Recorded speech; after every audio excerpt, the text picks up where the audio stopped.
Federal authorities say Michael Stover of Downers Grove made multiple posts online threatening to kill ICE agents and was already known to law enforcement for allegedly threatening public officials, also on social media earlier this year. Yeah, so this guy is in very big trouble. We'll get to him in a second. But first, the Trump administration has made it very clear. If you threaten Homeland Security, ICE, or other federal agents on the internet, you're going to get in trouble. You make a threat, either online or in person, you're going to jail. So here's where things get interesting. On my own YouTube channel, we have found lawmakers, we have found protesters, a ton of people who have said some pretty questionable things about ICE and other federal agencies. Well, now someone is actually getting arrested for it, and wait until you see how far he went and why he's getting arrested. We'll dig into all of this. Now, before we start the video, make sure to please like the video. It's the #1 way you guys are helping this channel, but it also helps others see the videos as well, and I think people want to see what's going on in Chicago right now. You can see the suspect, 33-year-old Michael Stover, in this picture posted to his wife's public Facebook page. He was taken into custody by federal agents this morning and made his first appearance in federal court this afternoon, facing charges he threatened to kill immigration agents and harm public officials. Okay, we will see his social media post in a second, but I just want to show you guys, from lawmakers to regular old people on the internet, you see stuff like this every single day. This is from Representative Pramila Jayapal. ICE is acting like a terror force. However, Homeland Security knows we all have freedom of speech, but the intent behind your speech is when people start to get in trouble. He was active and exceedingly extreme online, even through last night, authorities say, posting on his Blue Sky account, ICE is a terrorist organization. Share this if you think we should shoot them down like dogs. ICE is a private military answering exclusively to powers hostile to the United States and the people. It is unconscionable that we do not hunt and lynch them for treason. Now, the other reason why this story is interesting is because this man is located in Chicago. And as we know, Homeland Security has been threatening or warning, hey, we're coming to Chicago. The deportation raids are going to start very soon. So, of course, if you live in Chicago, you post something like that, I'm sure you're going to get investigated. And check this out. Authorities say he previously possessed multiple weapons, but in May of 2025, Downers Grove police deemed Stover a clear and present danger, and following a domestic disturbance call, seized 5 rifles, a shotgun, 6 handguns, and ammunition, including 5 rifle rounds with the first names of well-known political figures written in marker, according to court documents. He also posted a photograph of those 5 rifle bullets placed on top of 2 hunting knives to a Facebook group, authorities say. Stover's FOID card was revoked by Illinois State Police on May 8th, according to court filings. Before we continue, make sure to please subscribe to my channel so I can keep you guys up to date with stories just like this. We are seeing more and more people get in trouble for what they're posting on the internet, and I want to make sure I keep you guys updated, so make sure to please subscribe. So here's the thing, we are already seeing TikToks and other social media posts, maybe I'll talk about it in another video, threatening Homeland Security and threatening ICE agents for going into the streets of Chicago. However, it looks like this guy is the first one to be arrested out of everyone else. We've even seen like gang members come out and make TikTok saying, don't come on our streets. Again, I will save that for another video. Leave your comments down below if you want me to make a video about that. Look at the numbers again this morning. We got a historic number of prosecutions for 111. That is impediment, assault, interference. So if they cross that line, you throw a stone, you're going to jail. You put hands on an ICE officer, you're going to jail. You make a threat, either online or in person, you're going to jail. Okay, so look, when it comes to this man's case, this is a very black and white case. He wants to take out ICE agents. He also has already been in trouble for the firearms he has. But what about people like this? And it would be really helpful if people who are on the ground, who are able to see some of that technology that ICE is using, if you could photograph it and send it to our offices, that's all information that we can use to try to figure out where we need to target, because it's not freely available to us, all of the tools that they have at their disposal. This is a lawmaker. This is what I'm talking about that we see on my channel. Almost nothing is black and white. What you see are things like this. Hey, can you guys take pictures of ICE agents so we can target them? Now, she's talking about targeting ICE agents within the courts, but still, the point is we are in a very gray area where you get into the impediment that Tom Homan is talking about on the Fox News interview, or obstruction. We see see this all the time, every single day, from lawmakers and protesters. And President Trump has made it clear to me over a month ago, zero tolerance. You cross that line and move from a protester to a criminal, zero tolerance. You will be prosecuted. And Pam Bondi has got all the U.S. attorneys across the nations on board. They will not decline these prosecutions. So my warning to them, you can protest all you want. Exercise your First Amendment rights. You cross that line, you're going to jail. Okay, we will get back to the internet stuff in a second, but again, Tom Homan did that Fox interview to reiterate or to warn Americans, make sure you are very careful how you protest or what you say on the internet. But specifically in Chicago, I do think this was a broad warning to stay out of the way. Now, we are seeing clips just like this already out of Chicago, where people are trying to get in the way of Homeland Security or question them in the middle of deportations. Check out this clip. What law enforcement agency are you with? What law enforcement agency are you with? You are required to tell me, where are you taking them? Where are you taking them? Where are you taking them? Just ask you a question. Where are you taking them? Where are you taking Where are you the civilian taking who them? just You have to tell us. without identifying You yourself have as a to police tell us. officer? Okay, remember, Chicago is a sanctuary city, and as somebody who covers sanctuary cities every single day, it's really one of the only sanctuary cities that have not received a ton of agents to flood their streets. But that's going to change here very soon, and I want to show you a video from Rachel Cohen. That's her TikTok if you guys want to go follow her. I don't align with her politically, but I am going to give her credit for the TikTok. She actually breaks down how they are preparing, or here are the agencies you can reach out to if you want to help out as far as watching ICE agents or giving alerts.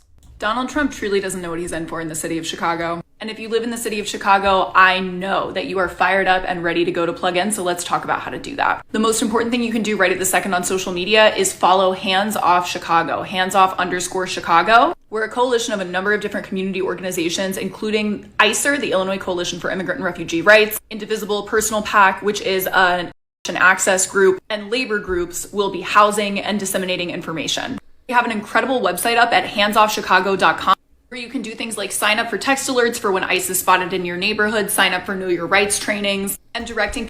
Okay, so that right there, again, is where I think you start to get into the gray area. And this is very common throughout all sanctuary cities, especially Los Angeles. You have these groups that are tied together straight to the mayor's office and to other lawmakers to give warnings when ICE is in the area. Now, I don't know if in Chicago it's that intricate, but the point I'm trying to make is Tom Homan and the Trump administration, they've already been questioning the legality of this. So I really want to point it out there that, look, this is being posted on the internet. You're allowed to warn if ICE is in the area, but you start to get into that gray area once again. Are you harboring? Are you impeding? That's the question Tom Homan has been asking for a while now. People to the ICER hotline where you can report ICE sightings and call if you need legal support. The website also has window signs that you can download and print. I would really encourage you to do that. This is an incredibly low effort action, and the visual of window signs up throughout the city helps Mayor Johnson and Governor Pritzker as they continue to highlight the very true narrative that Chicago is the greatest city in the world and we don't want ICE in our city. We don't want the National Guard in our city. I would also really recommend following individual Instagram accounts for organizations like ICER, as well as independent media like Unraveled and existing mutual aid groups. I'm going to put a slide up that has some of my recommendations. These are non-exhaustive. They are a mix of more formal nonprofit orgs and coalitions, local media, a couple of community spaces, and a few orgs whose efforts are broader than immigration, detention, and criminalization specifically, and instead focus on decriminalization broadly. So, I mean, there you go. Look, these are the beginning stages of what's to come in Chicago. One thing I do want to point out, and I think Rachel Cohen is aware of this, it's not only going to be ICE that comes into Chicago, it's going to be all of the feds, to include, obviously, the National Guard will be mobilized. What we're seeing in Washington, D.C. is exactly what Donald Trump wants to do to sanctuary cities, and of course, Chicago is number one on that list. Extremely important in 2020. Here are some accounts. You can screenshot this. I will also tag them in the comments when I post this on Instagram. I am not specifically affiliated with any of those organizations. I do just want to say, I've said that in a couple of interviews, and I think sometimes people hear it as though I am not talking to any community organizations. That is untrue. I just do not speak for a specific organization. I get content up very quickly. So in some ways it is just me, but mostly it is all of us together. The last thing I'll say is and I do want to show you guys, again, if you're laughing at this TikToker and you think this is nothing, 25,000 likes, 2,405 favorited, so people have favorited this to go and look back at it, 1,013 shares. This is only one person. So when you get everybody in that org making TikToks, TikTok is a very, very serious tool for people who oppose ICE and don't want them in their city. That's how I get a lot of my investigations done. I will actually follow protesters, see what they're posting. The mainstream media misses all of this. I've gotten so many questions about Broadview specifically off of those videos, the 1930 Beach Street ICE facility. I will be back at that facility on Friday, September 12th. But those of you in the area that have said, oh, can I pop by? Will there be people here X day? It's always going to be helpful to have people show up with friends and a sign, and also track what time vans are leaving. Just please. And this right here is actually what I wanted to address in the TikTok.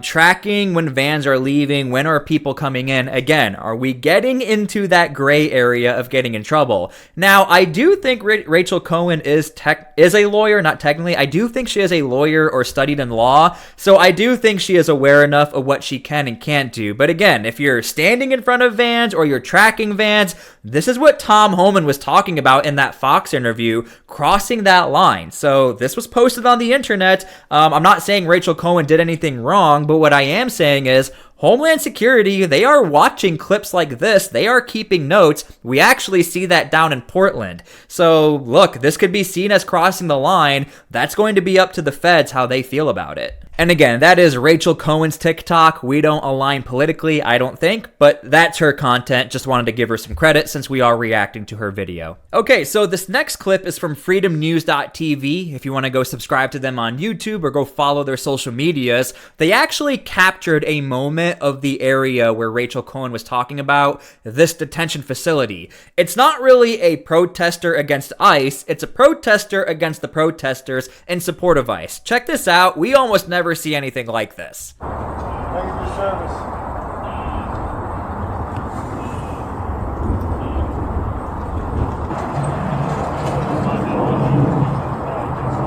Pledge your allegiance to this nation. Your loyalty should be to the United States. If you do not have a love for this nation, you do not have loyalty for this nation, then that's a disgrace. You should bleed red, white, and blue and be a proud American patriot every day, all day. Yeah, all day. And again, in my last video where I talked about Chicago, I do predict we are going to see more people walk up on this particular detention center. Go watch my previous video. We saw people try to stand in front of vehicles. Rachel Cohen is talking about tracking these vans. She's talking about this area right here where the vans come in and out of this detention facility. But again, we are highlighting, hey, here is somebody who actually supports ICE. If you're subscribed to my channel, we never see anything like this. I was over here yesterday.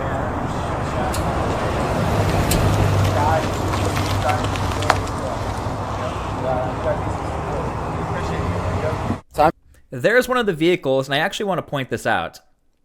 When this gate is open, this is always going to be the most vulnerable time for these agents to do anything. And across the board, throughout all of these detention facilities, because so many facilities have been attacked, not even just protested or attacked, it looks like whenever a front gate is open, you have to have security now so people don't follow you in. Again, if you're subscribed to me and we follow the Portland protest, whenever that front gate opens or over in Los Angeles, it's go time for the agents.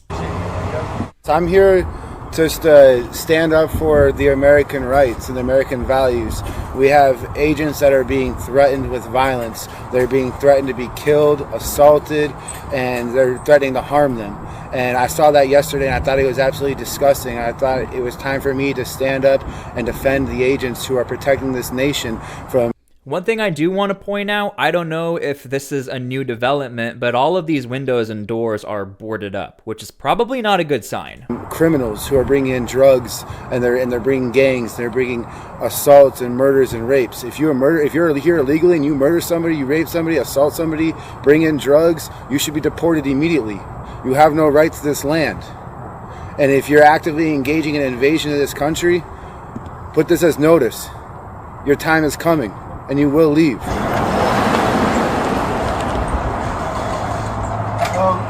morning. How are you doing? Good yourself? And again, when that front gate opens, I think that's verification. Front gate opens, you gotta have security.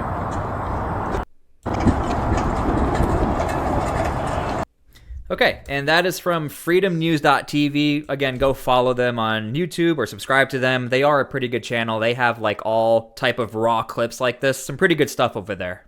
And holy cow, as I was making this video, Devori Darkins, he's awesome. Go subscribe to him on YouTube. He just posted on his X account that DHS has officially announced they have launched their operation into Chicago. So I do think I will be making a video about that in the very near future. But still, this is all extremely applicable to what we've been talking about. I do think now Homeland Security is not only focusing on the physicality of these assaults, but also the intent behind what's posted on the internet. Thank you guys so much for being here. God bless, and we'll see you all later. Make sure to leave your comments down below as well. Make sure to subscribe and like. God bless. See ya.